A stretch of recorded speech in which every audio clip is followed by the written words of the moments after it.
En el nombre del Padre, y del Hijo, y del Espíritu Santo. Amén. Ven, Espíritu Santo, llena los corazones de tus fieles y enciende en ellos el fuego de tu amor. Envía tu Espíritu, Señor, y lo crearás todo, y renovarás la faz de la tierra. Oremos. Oh Dios, que has iluminado los corazones de tus hijos con la luz del Espíritu Santo, haznos dóciles a sus inspiraciones, para gustar siempre el bien y gozar de su consuelo. Por Jesucristo nuestro Señor. Amén. Santa María, Madre de Dios y Madre nuestra, ruega por nosotros. San José, esposo de la Virgen María, ruega por nosotros. Santos ángeles de nuestra guarda, y todos los santos y ángeles de Dios, rogad por nosotros. La paz del Señor, queridos hermanos. Continuamos nuestro curso de vida espiritual pidiéndole al Señor siempre su gracia para ir profundizando en los maravillosos misterios de su vida y para poder entrar cada vez más en su corazón y en su amor, que es siempre el objetivo, el fin de nuestra vida espiritual, entrar en una más íntima comunión con el Señor para poder vivir siempre siendo una sola cosa con Él, como el Padre y el Hijo son uno en el Espíritu Santo, que también nosotros entremos en esa preciosa y maravillosa unidad de la Trinidad en la que somos invitados a vivir. Estamos contemplando los misterios de la infancia de Jesús. Habíamos visto en nuestra anterior enseñanza el misterio de la adoración de los pastores y de los magos. Y ahora vamos a continuar con otros dos pasajes que nos presenta el Evangelio en este contexto del nacimiento de Jesús, que es la presentación del niño Jesús en el templo, y después, al final, haremos también alguna alusión a la huida de la Sagrada Familia a Egipto. Comenzamos pues con la presentación en el templo que recoge el Evangelio de San Lucas, Lucas 2, del 21 al 35. Nos dice así el Santo Evangelio. Cuando se cumplieron los 8 días para circuncidar al niño, le pusieron por nombre Jesús, como lo había llamado el ángel antes de su concepción. Le pusieron por nombre Jesús, que significa Dios salva. Solamente una breve palabra sobre esto. Queridos hermanos, que tengamos siempre en nuestros labios el santísimo nombre de Jesús. Como enseñan los santos, nada hay más dulce que el nombre de Jesús. El nombre de Jesús es más dulce que miel en la boca, porque el nombre de Jesús es el nombre del Dios que se ha hecho hombre por nosotros para salvarnos.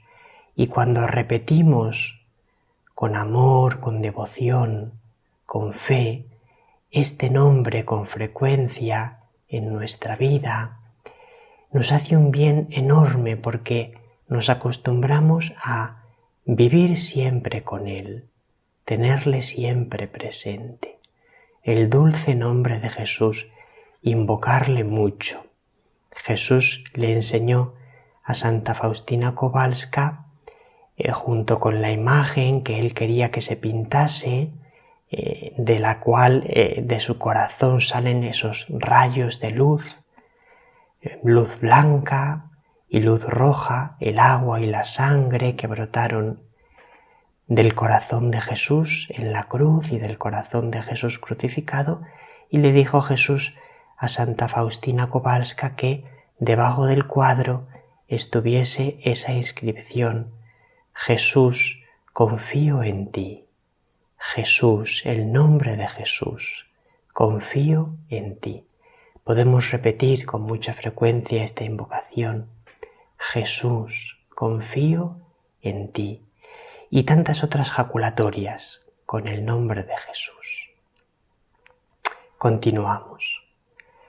Cuando se cumplieron los días de su purificación, según la ley de Moisés, lo llevaron a Jerusalén para presentarlo al Señor, de acuerdo con lo escrito en la ley del Señor.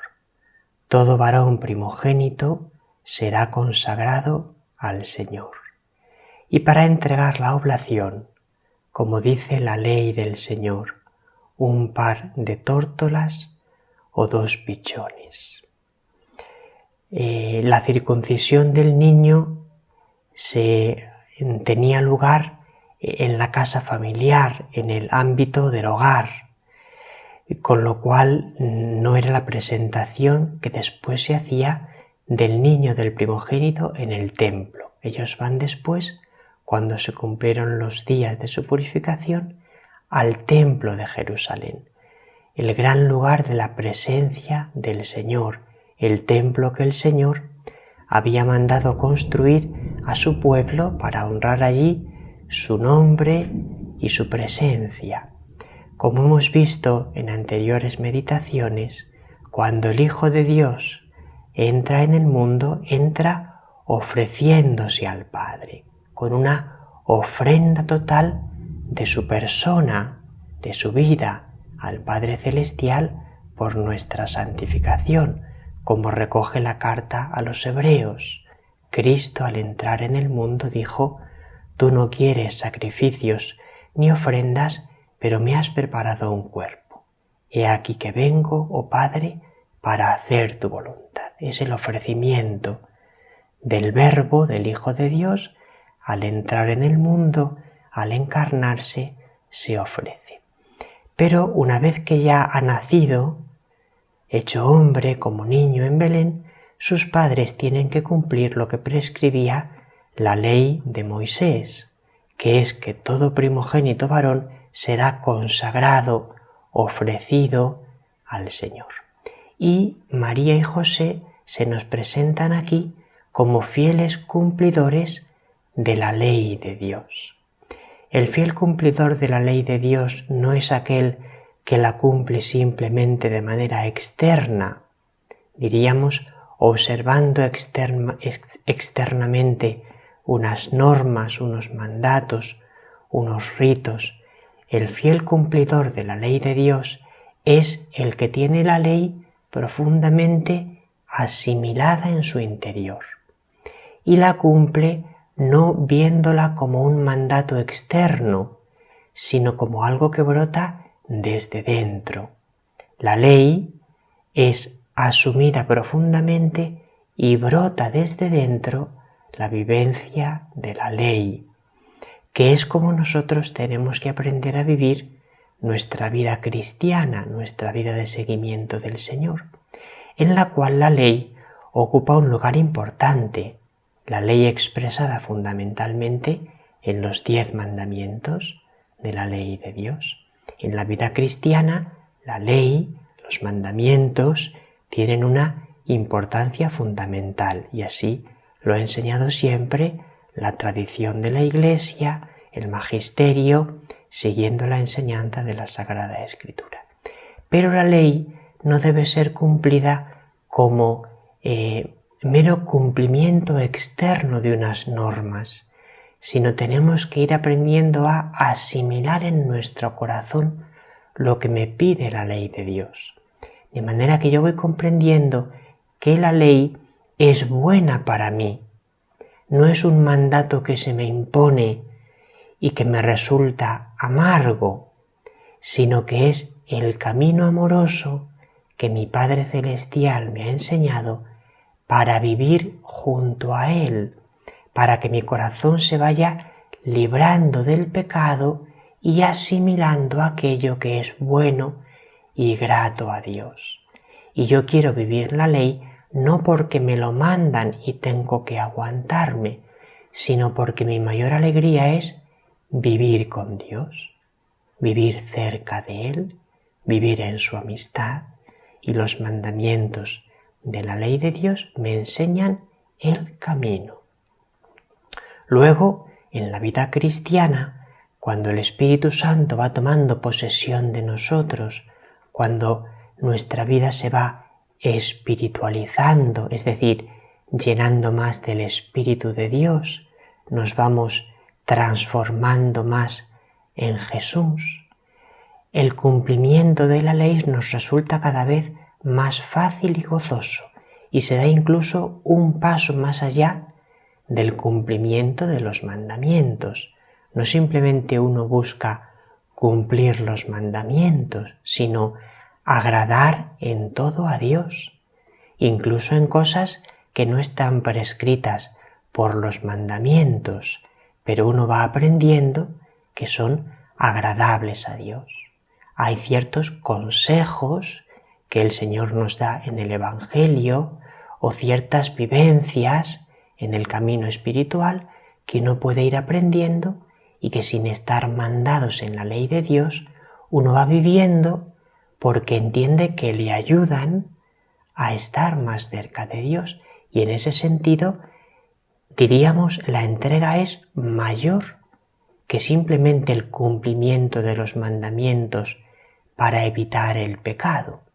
La vida cristiana no se quedará en cumplir los mandamientos para evitar el pecado, sino en entregarme lo más posible a Dios para estar más lleno de Él, para vivir más unido a Él, para que mi corazón esté más transformado en el corazón de Jesús, para que Él viva en mí.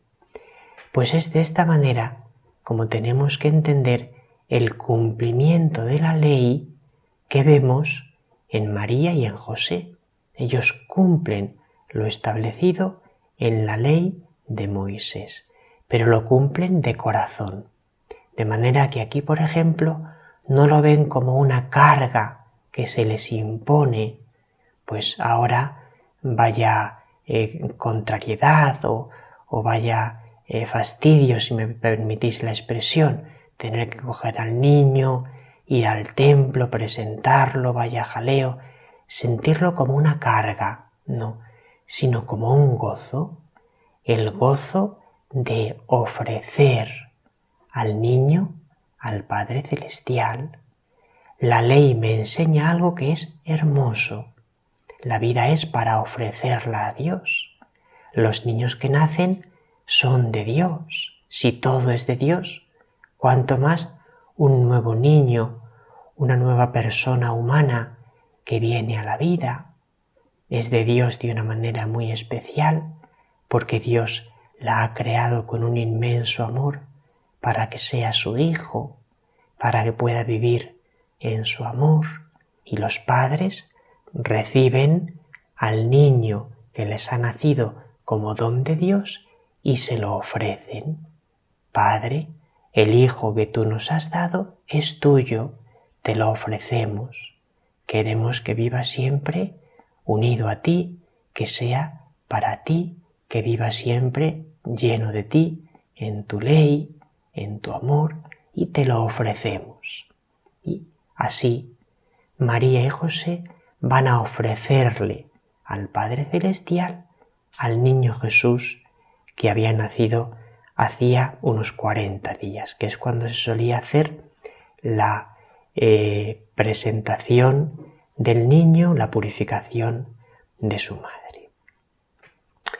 Y también es de destacar aquí la gran humildad de María y de José al someterse a la ley del Señor, porque ellos, que ciertamente son especiales, porque el niño que les ha nacido no es un niño como los demás, es Dios con nosotros, es el Mesías Salvador, pero ellos podían haber pensado, a nosotros estamos exentos, porque este niño es de Dios, ya, ¿qué más va a ser necesario ofrecerle si ha venido del cielo, si ha venido del Espíritu Santo, si ha nacido de Dios? Este niño no necesita cumplir ese rito. Pero ellos no tienen como un espíritu de excepción, de creerse como exentos de aquello que los demás tienen que cumplir. Yo estoy exento de esa ley. No, María y José tienen un corazón enormemente humilde y en ese sentido se sienten como todos, en esa gran humildad y tienen esa gran modestia, esa gran humildad, esa gran sencillez. Pues si la ley del Señor manda esto, pues también nosotros lo debemos cumplir como todos. Si en nuestra vida a veces captamos que tenemos, que a veces se nos puede meter como un espíritu un poco de ser especiales en el sentido de buscar nosotros como exenciones a algo a lo que los demás están obligados pero yo no. Busco como privilegios, como exenciones. Tenemos que tener un poco de cuidado con esto, porque puede ser señal de que no tengamos ese espíritu de sentirnos en profunda humildad, pues como los demás. Nos dice la carta del apóstol San Pablo que Cristo Jesús se ofreció y se hizo hombre como uno de tantos, Y así fue Jesús como uno de tantos, como un hombre cualquiera. Vivió en esta tierra como uno más y después se ofreció haciéndose obediente a la muerte y muerte de cruz. Pues si Jesús lo hizo así, también nosotros tenemos que sentirnos humildemente entre todos, entre los demás.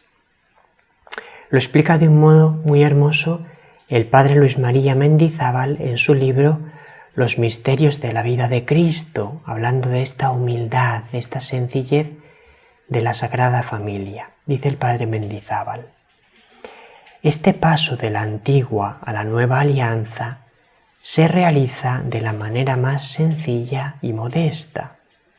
Este cumplimiento de la ley no se realiza entre truenos, sino que en este pasaje destaca la sencillez y la modestia de una madre que, acompañada de su esposo, lleva a su niño en brazos. Es el tono y el estilo que Jesús infunde, es la modestia social, sin pretender excepciones. María y José no pretenden directa ni indirectamente excepciones, sino que actúan con la mayor naturalidad, como si aquel niño fuera un primogénito cualquiera. Continuamos con el pasaje de la presentación. Había entonces en Jerusalén un hombre llamado Simeón, hombre justo y piadoso, que aguardaba el consuelo de Israel. Y el Espíritu Santo estaba con él. Le había sido revelado por el Espíritu Santo que no vería la muerte antes de ver al Mesías del Señor. Impulsado por el Espíritu, fue al templo. Aquí aparece esta figura hermosa del anciano Simeón, un hombre justo y piadoso que aguardaba el consuelo de Israel, la llegada del Mesías. Y el Espíritu Santo estaba con él y le había revelado que no vería la muerte antes de ver al Mesías del Señor. Qué hermoso si nosotros Se puede decir de nosotros, como del anciano Simeón, un hombre justo y piadoso. Qué definición más hermosa. Ojalá se pudiese decir esto de cada uno de nosotros. Es un hombre, es una persona justa y piadosa. Justo en el sentido de la Sagrada Escritura, en el mismo sentido en que se dice de San José, un hombre lleno de la justicia de Dios, que observa la ley de Dios desde dentro, un hombre santo y piadoso, es decir, que tiene una profunda piedad, que es el don por el cual el alma está profundamente unida al Señor, con fe, con delicadeza espiritual, con devoción, en el sentido profundo y auténtico de esta palabra. La piedad no es algo como de formalismo externo, sino una profunda actitud del corazón que vive reverente y profundamente entregado al don, entregado al Señor. Eso es el don de piedad, vivir profunda y reverentemente entregados a Dios, orando al Señor de corazón, cuidando la relación con Él, con delicadeza, con amor, con ternura, con finura espiritual. Y del don de piedad también brota de esa unión tierna, profunda, amorosa con Dios, en la piedad para con los demás, que es la piedad para con nuestros familiares, con nuestros padres, con nuestros hijos, y la actitud de piedad para con todos los que nos rodean, un corazón bueno, un corazón compasivo, un corazón que respeta, que ama, que cuida a los demás, un hombre justo y piadoso. Y por ser así, por esta delicadeza, por este cuidado de su unión con Dios, tenía una especial capacidad para captar la voz del Espíritu Santo. Cuando nosotros vamos cuidando en nuestra vida vivir muy unidos a Dios, vamos adquiriendo la capacidad de escuchar, de conocer la voz del Espíritu Santo, la voz de Dios en nuestro interior. Es un camino que tenemos que ir haciendo. Y entonces podemos llegar a captar incluso revelaciones de Dios, noticias que Dios comunica al alma, conocimientos, a veces un poco más extraordinarios, muchas veces simplemente el saber tener un discernimiento acertado en las cosas ordinarias de la vida, sin dones extraordinarios, sin conocimientos, diríamos, de cosas ocultas o secretas o futuras. Por ejemplo, a Simeón le fue revelado algo extraordinario, que vería al Mesías antes de ver la muerte, antes de conocer la muerte. Pero esa finura espiritual se puede manifestar simplemente en que la persona sabe acertar en lo que le agrada a Dios en todo momento, sabe acertar, sabe vivir profundamente en el agrado de Dios, discerniendo adecuadamente lo que Dios espera de él, cómo quiere que enfoque y viva los acontecimientos que van sucediendo en su vida, o si tiene que dar una palabra a otra persona, saber acertar en la palabra adecuada. Es esa finura de discernimiento que, como digo, se va adquiriendo progresivamente. Es un proceso largo. No puede decir uno, diríamos nada más iniciar la vida espiritual, yo siempre sé discernir lo que le agrada a Dios, o sé discernir todas las inspiraciones y emociones del Espíritu Santo, sé distinguir perfectamente lo que le agrada a Dios de lo que no le agrada. sé vivir en el Espíritu Santo, escuchando al Espíritu Santo. Requiere prudencia esto, no podemos decirlo sin más, no es decir, quiero vivir escuchando siempre al Espíritu Santo y ya está, ya lo consigo. No. Hace falta un proceso de aprendizaje, un proceso de purificación, un proceso de ascesis, de negación de nosotros mismos, una educación de nuestra alma, de nuestra mente, de nuestro corazón, de nuestros deseos, de nuestros sentimientos. Y ciertamente el objetivo es que lleguemos a tener esta docilidad al Espíritu Santo y esta capacidad para escuchar habitualmente su voz y sabernos dejar llevar por Él. Pero no es tan fácil. Es el objetivo y lo debemos buscar. Y podemos buscarlo desde el comienzo de nuestra vida espiritual, siempre. Pero lo que tenemos que tener cuidado es con tener una seguridad que podría ser un poco caer en el orgullo, en falta de humildad, tener una seguridad absoluta de que yo acierto siempre en lo que le agrada a Dios, en lo que quiere el Espíritu Santo, y mis pensamientos, palabras, obras vienen directamente de Dios, del Espíritu Santo. Hay que tener cuidado. Lo buscamos, es nuestro objetivo, pero tenemos que ser conscientes de que no es tan fácil y hace falta una purificación. Nos lo dice el libro del Eclesiástico en el capítulo 4, versículos del 11 al 19. La sabiduría educa a sus hijos y se cuida de los que la buscan. Dios nos educa, pero la educación requiere un proceso.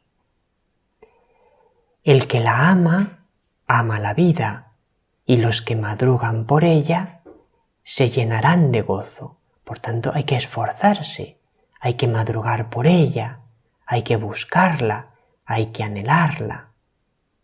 Se suele decir, a quien madruga Dios le ayuda. ¿Qué quiere decir? Que el que pone de su parte para trabajar, para hacer las cosas bien, Dios le va a ayudar en la vida. Pero no quieras que Dios te ayude si tú no pones de tu parte. En el camino espiritual es igual. Para que el Espíritu Santo tome posesión de nosotros, tenemos que ir aprendiendo, ser fieles, negarnos a nosotros mismos en lo que no es de Dios. El que la adquiere heredará la gloria, y donde quiera que vaya, el Señor lo bendecirá. Los que la sirven, sirven al Santo, y a los que la aman, los ama el Señor. El que la escucha juzgará a las naciones, y el que a ella se aplica, vivirá seguro. Si confía en ella, la recibirá en herencia, y sus descendientes la tendrán en posesión. Y ahora viene esta parte a la que me refería, porque al principio lo lleva por caminos tortuosos, la sabiduría que le quiere educar. La sabiduría educa a sus hijos, comenzaba el pasaje, porque al principio lo lleva por caminos tortuosos, por caminos difíciles, por caminos que van a costar esfuerzo, por el camino de la ascesis, de la negación de nuestro hombre viejo, de la tendencia al pecado que hay en nosotros, hasta que nos vayamos purificando. Dice Jesús que es estrecho el camino que lleva a la vida y son pocos los que entran por él. Es ese camino tortuoso. Al principio lo lleva por caminos tortuosos. Le infunde miedo y temblor. Lo atormenta con su disciplina. Al principio Dios nos tiene que imponer una disciplina por amor. No es que quiera disciplinarnos y agobiarnos y que nos sintamos oprimidos, no, pero tiene que educarnos. Y la educación, cuando el corazón no está purificado, requiere disciplina y negación. Hasta que pueda confiar en Él. y lo pone a prueba con sus exigencias. Dios va probando el alma, probando. La prueba para purificarla, para afinarla, para unirla a Él. Y hay que ir purificándose, entrando en esas pruebas de Dios y diciendo sí con amor en esas pruebas. Y cuando Dios ve que el alma va diciendo sí con amor, va entrando en la purificación, se va abriendo, entonces ve que puede confiar en esa alma que se le ha entregado, que se le ha dado, que se ha negado a sí misma para agradar a Dios. Es una negación de amor. Todo este camino se hace desde el amor, pero hay que hacerlo. No podemos eliminar de la vida cristiana la parte ascética y quedarnos solo, diríamos, con la parte mística, de unión con Dios, de gozo en el Espíritu Santo, de intimidad con la Santísima Trinidad. No podemos quedarnos solo con esto. Esto lo buscamos como objetivo y por supuesto que lo podemos vivir. Y en cierta medida todo esto lo podemos vivir desde el principio de nuestra vida espiritual. En cierta medida, pero no en plenitud.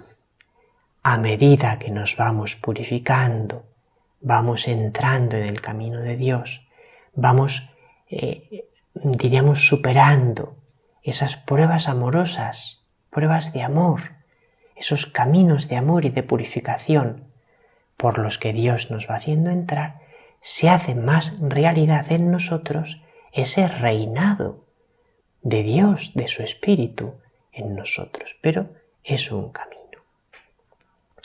Al principio, por tanto, lo lleva por caminos tortuosos, pero luego, sigue el libro del Eclesiástico, vuelve a él por el camino recto, o bien lo conduce ya por caminos rectos, por caminos que ya no son tortuosos, sino un camino recto, amplio, un camino fácil de recorrer, un camino en el que ya el alma purificada se siente profundamente libre, porque ahora esa libertad la va a vivir correctamente en Dios, no una libertad que nos lleva a ser esclavos del pecado, sino como ha sido purificado, se siente libre en la vivencia del camino de Dios, recorriendo el camino de Dios. Ya no siente el camino de Dios como algo estrecho que le oprime, sino un camino amplio y gozoso, porque ha aprendido a gustar las cosas de Dios, que las cosas de Dios me resulten hermosas, que esto no es así desde el principio. A veces las cosas de Dios nos cuestan porque no estamos purificados. Tenemos que tener este realismo, esta sabiduría en la vida espiritual. Entendedme bien, que no quita nada lo que estoy diciendo a que nos dejemos llevar por el Espíritu Santo y que lo busquemos, pero ser conscientes de que necesita un camino de aprendizaje, de purificación. Me parece muy hermoso cómo lo explica el padre Jacques Philippe en su libro En la Escuela del Espíritu Santo. Os animo a leer este librito, es un librito breve, como suelen ser todos los libros del padre Jacques Philippe, pero que va de una manera muy acertada a lo esencial. Dice el padre Jacques Philippe en este libro: ¿cómo identificar lo que viene del Espíritu Santo sin confundirlo con lo que quizá es fruto de nuestra imaginación, de la autosugestión o de las tentaciones del demonio, etc.? O sea, tenemos que ser conscientes de estos peligros. A veces podríamos decir que viene del Espíritu Santo algo que en realidad viene de nuestra imaginación o de la autosugestión, o como una sutil tentación del demonio, que a veces es muy sutil y es difícil discernir sus engaños. Evidentemente, sigue el padre Philippe, no existe una respuesta automática. Nuestro yo y las diferentes influencias de orden psicológico o espiritual que actúan sobre él forman un universo demasiado complejo como para poder reducir el discernimiento de las mociones del Espíritu Santo a algunas reglas que bastaría aplicar mecánicamente. Luego no es tan fácil, simplemente aplicamos estas reglas y tenemos seguridad de estar discerniendo la voluntad de Dios. No es tan fácil, tiene su complejidad. A veces el camino espiritual es complejo y sutil, hay que aprender, necesitamos una larga educación, una afinada educación. Y al final, resumiendo, dice el Padre Philip, en definitiva, lo que nos permitirá reconocer con mayor facilidad y prontitud las mociones divinas y corresponder a ellas es el desarrollo en nosotros de una especie de sentido espiritual que es inexistente o muy tosco en el comienzo de la vida. Un sentido espiritual, un sentido que viene del Espíritu Santo, una finura, una capacidad de captar como un olfato espiritual, sabe captar lo que viene de Dios. Pero dice el Padre Philip que es inexistente o muy tosco en el comienzo de la vida. En el comienzo de la vida y en el comienzo de la vida espiritual, cuando estamos todavía en las primeras etapas, en los comienzos, este sentido espiritual no está afinado, no está desarrollado. Pero este sentido espiritual puede afinarse mucho gracias a la experiencia y sobre todo a la fidelidad en nuestro firme caminar, en el seguimiento del Señor. Esto me parece muy importante. Lo que nos va a dar sobre todo ese sentido espiritual, esa como connaturalidad con el Espíritu Santo, es el firme caminar, la fidelidad en nuestro firme caminar en el seguimiento del Señor.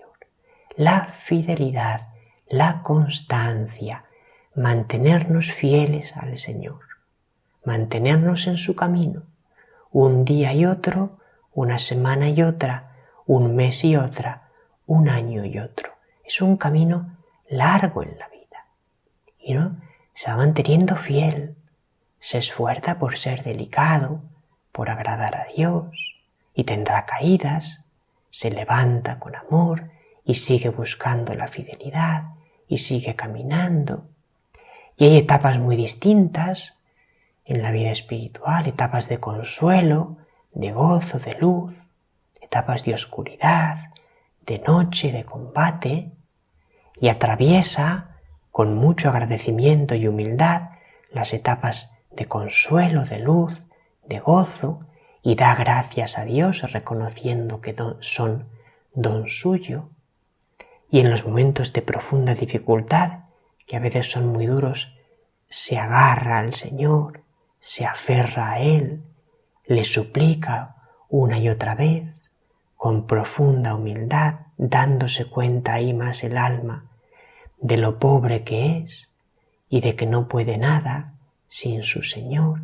Y esa fidelidad y constancia en los momentos buenos y en los momentos malos va creando como ese sentido espiritual que a veces puede tener una persona que no tiene mucha formación teológica en cuanto que haya leído, por ejemplo, muchos libros o escuchado muchas conferencias o hecho muchos retiros o ejercicios espirituales, pero lleva una larga vida viviendo cerca de Dios y en fidelidad a Él.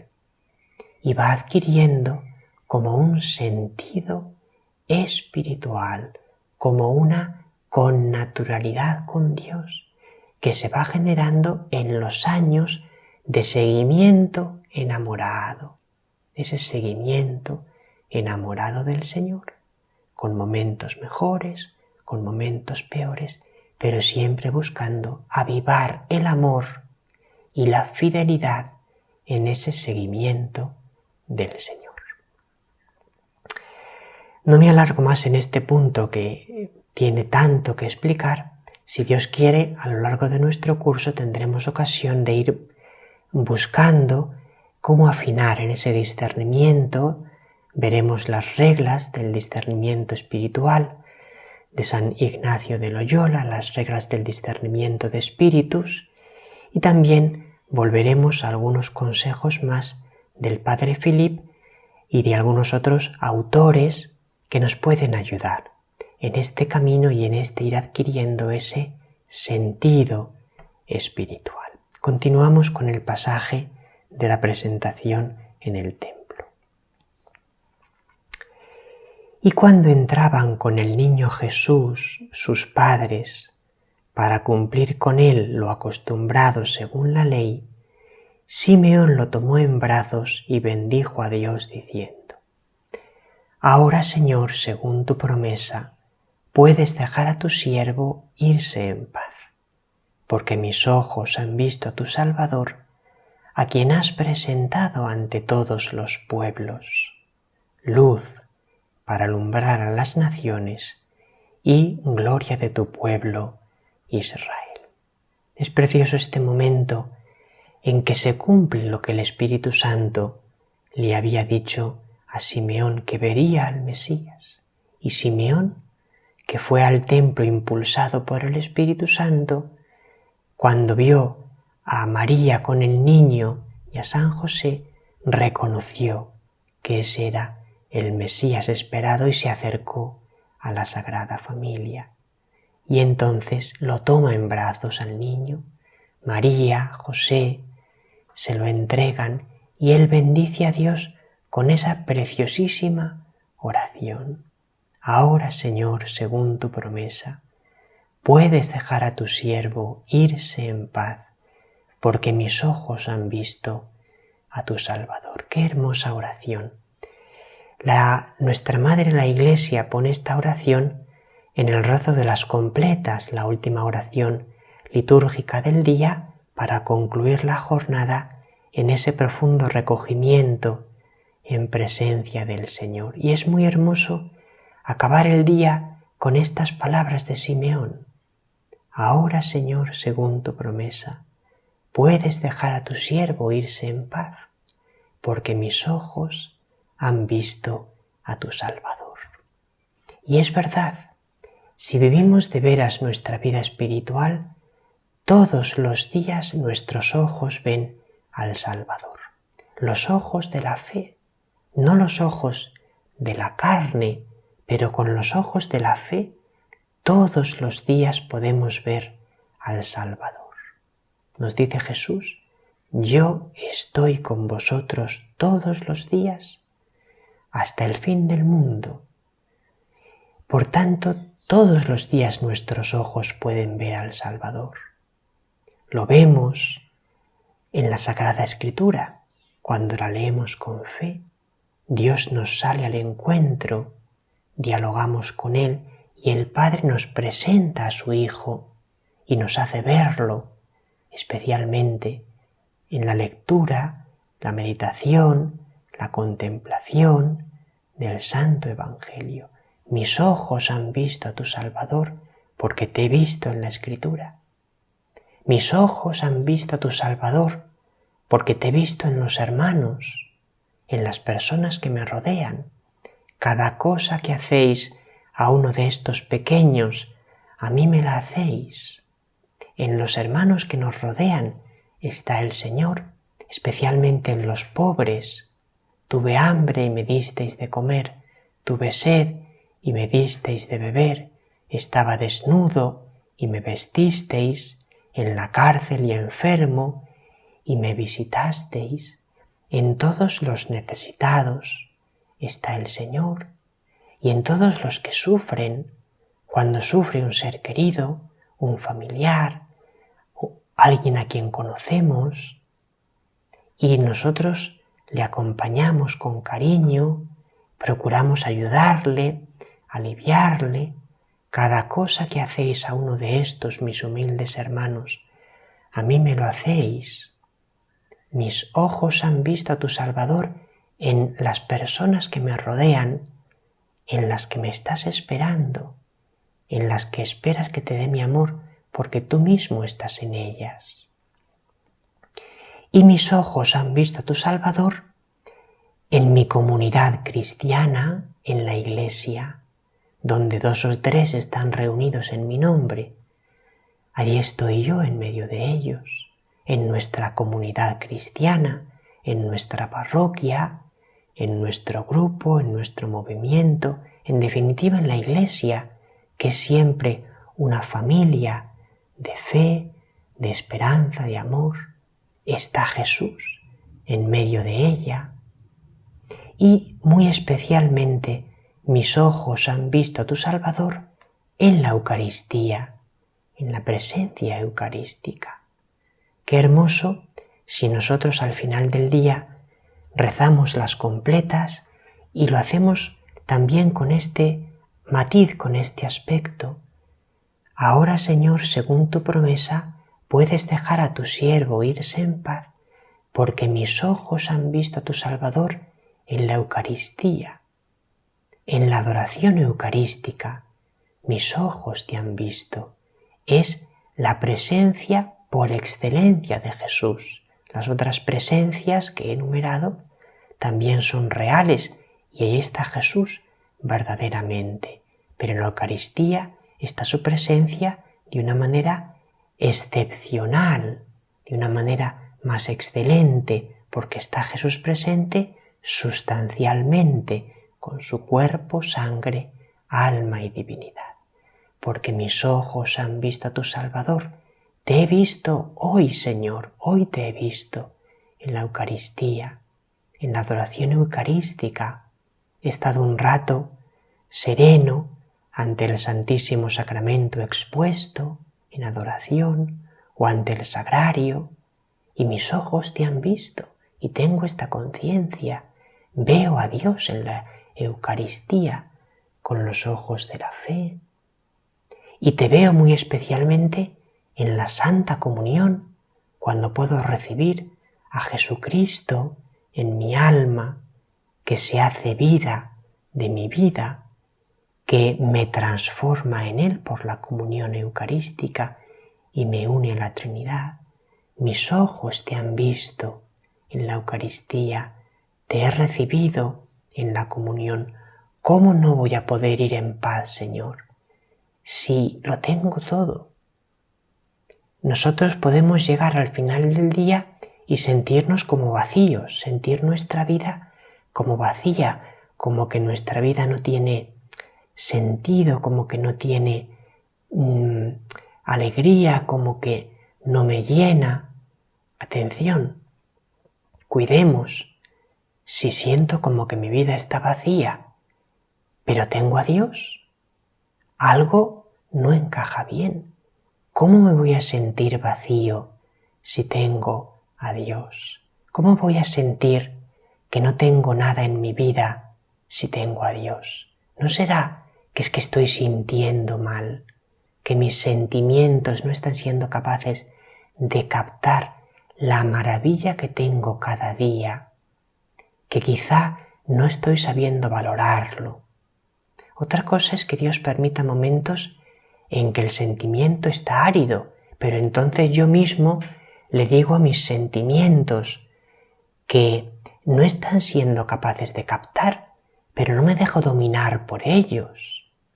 No dejo que mi vida, no entro como en la conciencia profunda de que mi vida está vacía. Pero ¿cómo va a estar mi vida vacía si tengo a Dios? Podré no sentirle, pero mi vida está llena, porque le tengo a Él. Si Dios lo quiere, podré experimentar un vacío de sequedad, vacío que a veces Dios permite para después llenarme más. Pero no es un vacío absoluto de quien no tiene nada en la vida porque realmente no tiene a Dios, no le busca y se siente vacío, y con razón, porque quien no tiene a Dios no puede tener aquello que es lo único que llena el corazón humano, que es Dios. Ese sí, con razón, se puede sentir vacío, porque si ha dejado a Dios a un lado en su vida, al final, si siente bien, lo normal es que se vaya sintiendo vacío. Pero en cambio el que busca a Dios de corazón, si se siente vacío, tiene que decir: Señor, vacío no estoy, te tengo a ti y lo tengo todo. Otra cosa es, si tú permites un vacío, una sequedad, gloria a ti, Señor, ayúdame a entrar por tus caminos. Pero yo por mi parte digo, aunque sea en la oscuridad de la fe y del sufrimiento, gracias, Señor, puedes dejar a tu siervo irse en paz, porque mis ojos han visto a tu Salvador, y si te tengo a ti, lo tengo todo. Y se lo diremos al Señor una y mil veces: Dios mío, si te tengo a ti, lo tengo todo. Como dice Santa Teresa en esa preciosa poesía tan riquísima de contenido espiritual: nada te turbe, nada te espante, todo se pasa, Dios no se muda, la paciencia todo lo alcanza.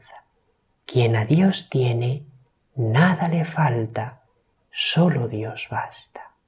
Es una verdad incontestable. Quien a Dios tiene, nada le falta. Es la gran verdad de el Nunc Dimittis, esta oración de Simeón. Quien a Dios tiene, nada le falta. Si te tengo a ti, Señor, lo tengo todo, lo tengo todo. Dice también Santa Teresa en otra de sus poesías: dichoso el corazón enamorado que en solo Dios ha puesto el pensamiento. Por él renuncia a todo lo criado y en él halla su gloria y su contento. Este era el alma justa y piadosa de Simeón, un corazón enamorado de Dios. Por él renunció a todo lo creado, en él tenía puesto el pensamiento y en él halló su gloria y su contento. Por eso dijo: puedo ir en paz, porque mis ojos han visto a tu Salvador, que es la luz que alumbra a las naciones y la gloria de tu pueblo Israel.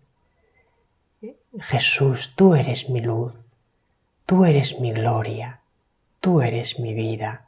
Si te tengo a ti, lo tengo todo. Y finalizamos con el pasaje del encuentro de Simeón con la Sagrada Familia, que dice así: su padre y su madre estaban admirados por lo que se decía del niño.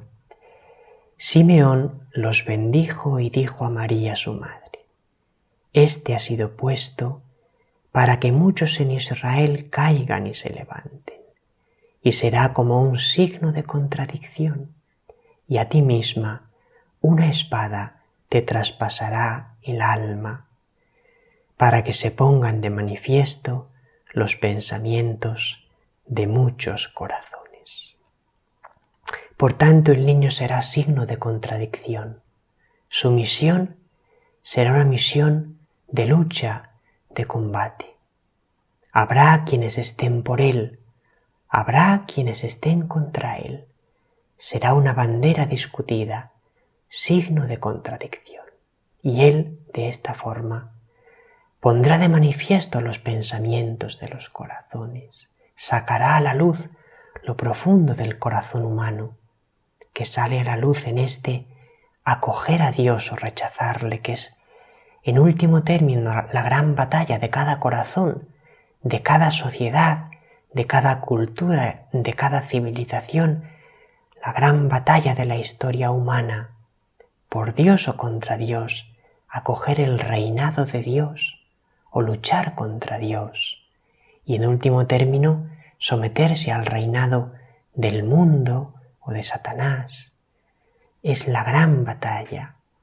Y María tiene que participar en esa batalla, y a ti misma una espada te traspasará el alma.